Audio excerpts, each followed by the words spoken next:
Greetings and salutations. This is Outspoken Diva, and welcome to Outspoken Diva Tells You a Story. I'm a little chill, so I'm gonna put my wrap on. Um, whether whether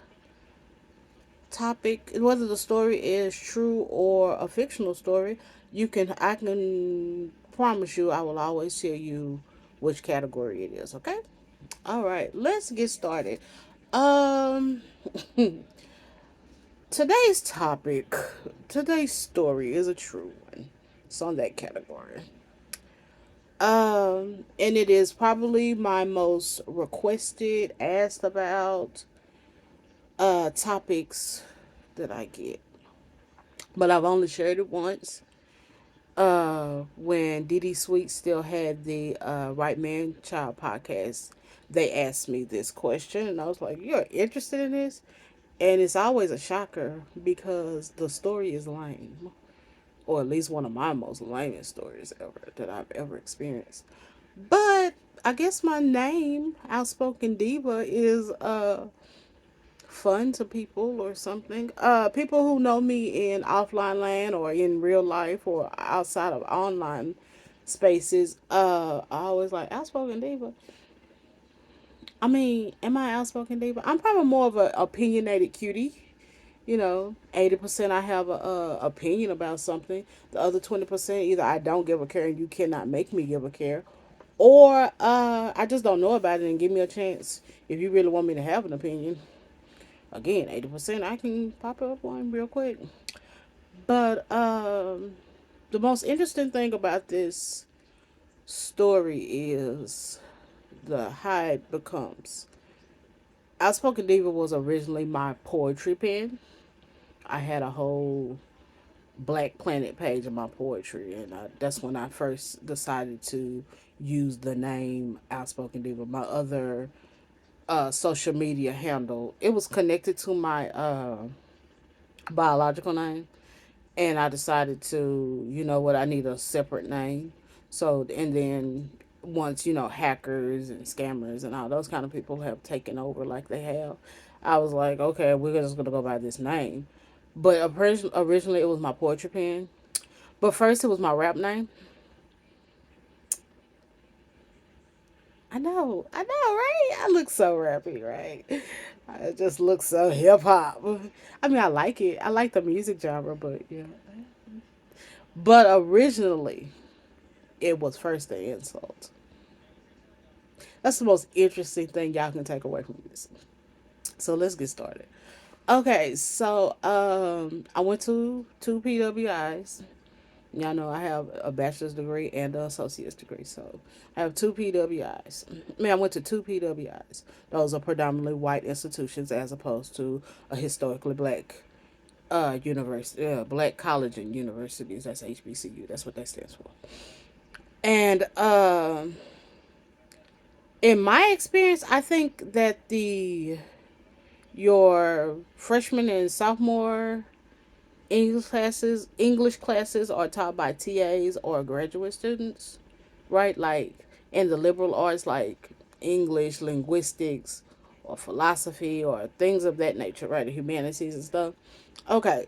Well, in my experience, that's who was teaching us those subjects. Well, my second semester of college in my English class, we were doing a poetry section, and our teacher, white woman, you know, back then we call them bleeding hearts, I guess, liberal or whatever, out to change the world, she was like, yeah. And when our you guys poems y'all are gonna turn in, I made an A. I will tell y'all that much, but I can't tell y'all the topic or what the poem was. But I know that she asked us to have creative rap names. There were three other black people in the class with me, and I remember all three of us looking at each other like with annoyance. Like we didn't sit by each other. Well, I think me and the other black lady we sat near each other, but the black guy he didn't sit near us. But I remember all three of us making a point to look at each other, going, "What?" I made an A, so that's I do remember that part. Okay, at the same time as this time in my life, I am dating the loser of all losers. Well, no, he probably is not the loser of all losers because he did not ask me for money. Okay, but I only claim him because people ask. I up until Outspoken Diva days, I did not claim this guy. Once we broke up, but he was a loser. He was unemployed, or at least didn't have a legal job. And even that, he was bad at that too. I think. Had too much time on his hands.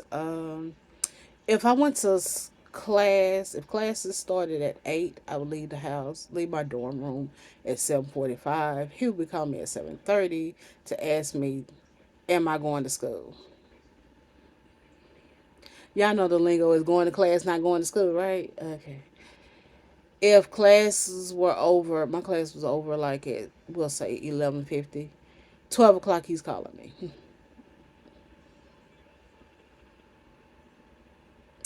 So this particular day, he's calling. I'm working on this poem. The poem part, I got.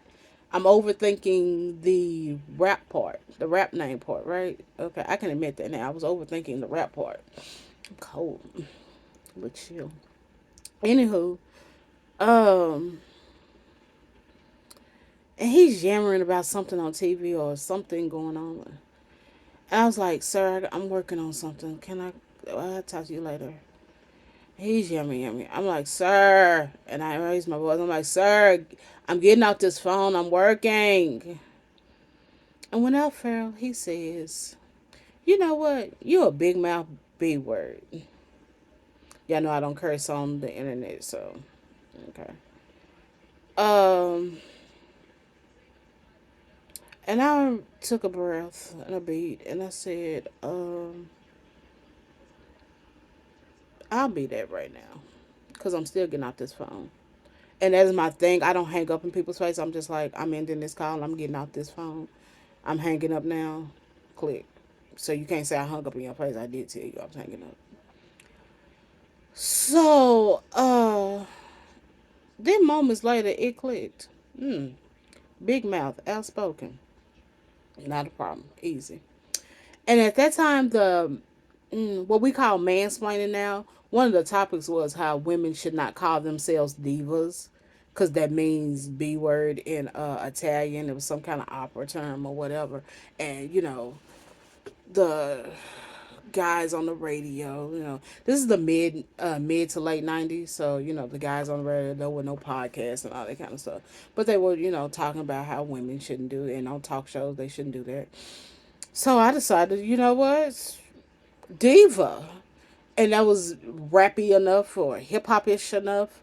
I'm just being funny, but y'all know what I mean, for my teacher, and she thought it was cool, and y'all always asking me about it, so yeah, that's how the name Outspoken Diva came to be. Uh, Before y'all ask and be in the comments and stuff, no, I have not seen him since 1999. Told y'all probably like 2 weeks after that incident, we broke up. I broke up with him. I was like, this is lame. I was also talking to this other guy who I don't claim either.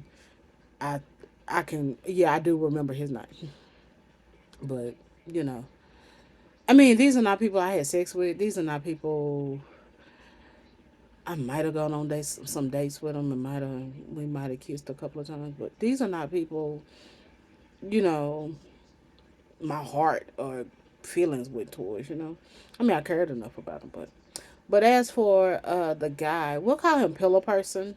That's what my one of my best friends calls him, Pillow Person. We'll call them that for the blog purposes. Pillow Person. He went to prison. I didn't know that much. I did do a Facebook look up. He's out. I mean, he's been out for a while. He was out when I talked to DD Sweets about, asked me about this. But during the height of COVID, he was traveling all around Vegas and Los Angeles and Seattle and all kinds of Florida and all kinds of places. Just reckless. Yeah, yeah, not the most responsible guy. So yeah, But yeah, I gotta thank him for Outspoken. If I ever see him, thank you for calling me that, because now we've created Outspoken Diva.